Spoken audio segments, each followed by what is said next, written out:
এটা কথা সমগ্ৰ অসমত এতিয়া বিয়পি পৰিছে যে অনুসূচিত জাতিৰ লগত সংপৃক্ত হ'বলৈ বিচাৰিছে অসমৰ হালোৱা কেওটসকলে।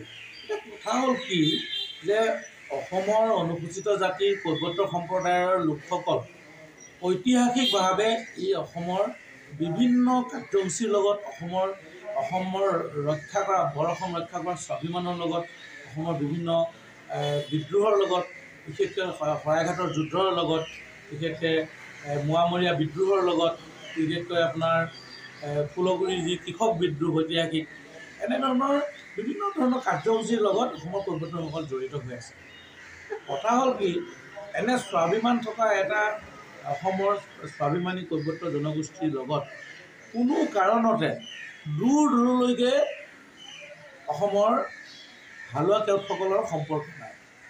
তো তেনে ক্ষেত্ৰত তেওঁলোক কি যুক্তিত কৈৱৰ্ত হ'ব বিচাৰিছে, অসমৰ কৈৱৰ্ত জনসাধাৰণৰ মাজত তেওঁলোক আহি নিজকে কৈৱৰ্ত সজাব বিচাৰিছে, এই কথা অতি আশ্চৰ্যজনক যেন অনুভৱ হৈছে। আৰু আমি ইয়াত এটা ৰাজনৈতিক ষড়যন্ত্ৰৰ গোন্ধ পাইছোঁ। আমি কৈৱৰ্ত সন্মিলনী অসমে এই বিষয়টোত ৰাজনৈতিক ষড়যন্ত্ৰৰ গোন্ধ পাইছোঁ। কাৰণ আমি দেখিছোঁ যে বিভিন্ন ঠাইত কেওট জনসাধাৰণৰ পৰা প্ৰতিনিধিত্ব কৰা বিভিন্ন জনপ্ৰতিনিধি নিৰ্বাচন খেলিব পৰাকৈ উপযুক্ত সমষ্টি নথকাৰ হেতু অনুসূচিত জাতিৰ সংৰক্ষিত সমষ্টিক তেখেতলোকে টাৰ্গেট কৰি লৈছে। আৰু অনুসূচিত জাতিৰ সংৰক্ষিত সমষ্টিৰ পৰা নিজকে অনুসূচিত জাতি সজাই, অৰ্থাৎ কৈৱৰ্ত হোৱা মানে অনুসূচিত জাতি হোৱা, অনুসূচিত জাতি সজাই তেওঁলোকে নিৰ্বাচনত প্ৰতিদ্বন্দ্বিতা কৰিবৰ কাৰণে উঠি পৰি লাগিছে। গতিকে এইটো এটা আমাৰ সমগ্ৰ অসমৰ কৈৱৰ্ত জনসাধাৰণৰ কাৰণে অতি দুৰ্ভাগ্যজনক কথা। আৰু আটাইতকৈ গুৰুত্বপূৰ্ণ কথা, অসমৰ এই হালোৱা কেওটসকলৰ কাৰণে অতি পুতৌজনক কথা।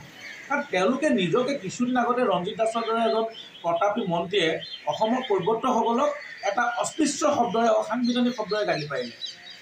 গালি পাৰি পেলাই আজি তেওঁ নিজেই গৈ অসমৰ মাননীয় মুখ্যমন্ত্ৰী ডাঙৰীয়াক কৈছে যে আমাক কৈৱৰ্ত বনাই দিব লাগে। আচৰিত কথা। আজি দুমাহ আগত তেওঁৱেই সেইজন মন্ত্ৰীয়ে অসমৰ কৈৱৰ্তসকলক ডুম বুলি কৈ গালি পাৰিলে। মই শব্দটো ক'বলৈ ইচ্ছা নাছিলে যদিও ক'লোঁ, ডুম বুলি কৈ গালি পাৰিছে, অৰ্থাৎ ডুম বুলি কৈ উপহাস কৰিছে।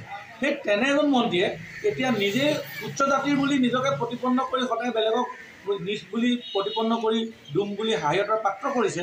আৰু আজি তেওঁৱে গৈ আকৌ অসমৰ মুখ্যমন্ত্ৰী ডাঙৰীয়াক কৈছে যে আমাক কৈৱৰ্ত বনাই দিব লাগে। অৰ্থাৎ যিজন জনপ্ৰতিনিধি অসমৰ বিভিন্ন জাতি জনগোষ্ঠীৰ সম্পৰ্কত সম্যক ধাৰণা নাই, কৈৱৰ্তসকলক ডুম বুলি কৈ উপহাস কৰিবলৈ তেওঁ সাহস কৰে, আৰু তেওঁ আজি নিজকে আকৌ অনুসূচিত জাতিৰ ৰাজনৈতিক সুবিধা গ্ৰহণ কৰিবৰ কাৰণে